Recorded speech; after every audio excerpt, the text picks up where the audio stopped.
Hello everyone, and welcome back to the channel. Tonight's story isn't just horror, it's a murder mystery. A place where people check in, unpack their bags, and then disappear forever. Because this hotel doesn't offer comfort, it offers a choice. Solve the murder, or become the next victim. So turn the lights off, put your headphones on, and let's begin. Amor loved exploring abandoned places, old buildings, forgotten tunnels, creepy hotels that nobody talked about anymore. That's why the email didn't feel strange at first. No sender, no subject line, just one message, Hotel 13, Room 13. If you're brave enough, come tonight. Emmer laughed. Probably a prank, a fan trying to scare him. But then he noticed the attachment. A photo, Emmer standing outside his own flat, wearing the same clothes he was wearing right now. And the timestamp was from 2 hours ago. His stomach dropped. The hotel was outside the city, deep in the countryside. The road got narrower the further he drove. No street lights, no other cars, just trees, fog, and the feeling that something was watching him from the darkness. When he finally saw the building, his heart sank. It wasn't abandoned. It was open. A tall, old hotel with cracked stone walls, dim yellow lights, and a sign hanging above the entrance. Hotel 13, Esta 1913 Amor. Stepped inside. The reception desk was empty.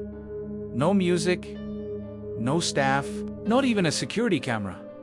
Only a small brass bell. Amor pressed it. Ding!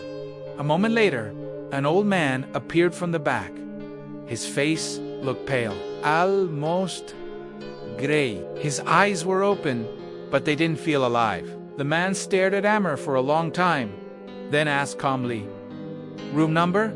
Amor hesitated. "Room 12. The old man nodded slowly. "Room 12 is available." Then he leaned closer and whispered, "Room 13 opens at 3 a.m. Amor forced a smile. "Right?" The old man handed him a key. The metal was freezing cold, like it had been kept in ice. Amor walked upstairs.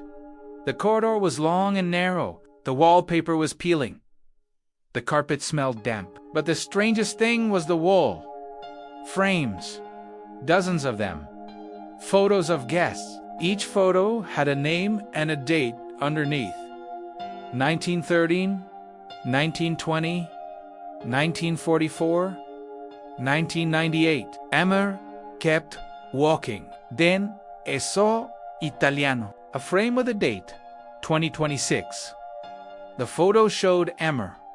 Same face. Same clothes. Underneath it said, "Arrived. Never left." Amor's hands started shaking. He pulled his camera out and whispered, "All right, this is getting weird." Room 12 looked normal. A bed, a desk, a wardrobe. But there was one thing that didn't make sense. There were no windows. Amor checked the walls again and again. Nothing. Just solid wood and peeling wallpaper. He locked the door, sat on the bed, and tried to laugh it off. But the silence was too heavy. 1 a.m., nothing. 2 a.m., footsteps in the hallway. Slow, dragging. Amor held his breath. Las 2:59 de la mañana. He stared at the clock. Then, click. A key turned in the lock. Amor's blood turned cold, but he hadn't unlocked the door. He hadn't moved. So how was someone turning the key? Amor rushed to the peephole. The hallway was empty. But something was wrong. There was a door across from his room that hadn't been there before. A dark wooden door. A silver number plate. 13. Amor slowly opened his door and stepped into the hallway. The air felt colder. Room 13 was slightly open, and warm light spilled out from inside. Against every instinct, Amor walked towards it. Room 13 wasn't like the others. It looked staged. A dining table sat in the center of the room. and on it were 4 plates, perfectly arranged, 4 knives, 4 forks. Emmer was alone, so why were there 4 settings? Then he saw the book, a leather diary, in the middle of the table. On Tikober, written in neat handwriting, Killer's guestbook. Emmer opened it. Every page had a guest name, and underneath, one line, how they died. Zane throat cut, bathroom, Maria poisendi, 313 aim, David strangled. Lift shaft. Emmer flipped through the pages faster. Then he saw his own name. MR, 3:33 a.m. MR stepped back. His mouth went dry. Suddenly, a scream echoed down the hallway. Emmer ran out. A young woman was stumbling towards him, her hair messy, her face covered in tears. Her clothes were stained with blood. She grabbed his arm and cried, "Please, please, help me. He's here. He killed my husband." Emmer's heart raced. Who? Who killed him? The woman pointed towards the stairs. The manager? The receptionist? That old man? Emmer swallowed hard. "Come with me." They reached the reception desk. The old man was standing there, waiting as if he knew they'd come. He smiled. "Welcome, Emmer." Emmer shouted, "What is this place?" The manager tilted his head. "This is not a hotel." He paused. "This is a trial." The woman screamed, "He's lying. He's a murderer." The manager turned to her. "Your husband checked into room 9. He smiled wider. "His body is still warm." The woman froze. Her crying stopped instantly. Emmer noticed something terrifying. Her tears were gone. Like a switch had been flipped. The manager rang the bell. Ding!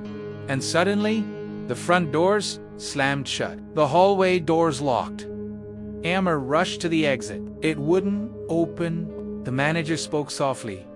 "Every guest has one job." Emmer turned around slowly. "What job?" The manager stepped closer. "To solve the murder before you become the next victim?" Emmer's voice shook. "Then who's the killer?" The manager lifted his hand and pointed straight at Emmer.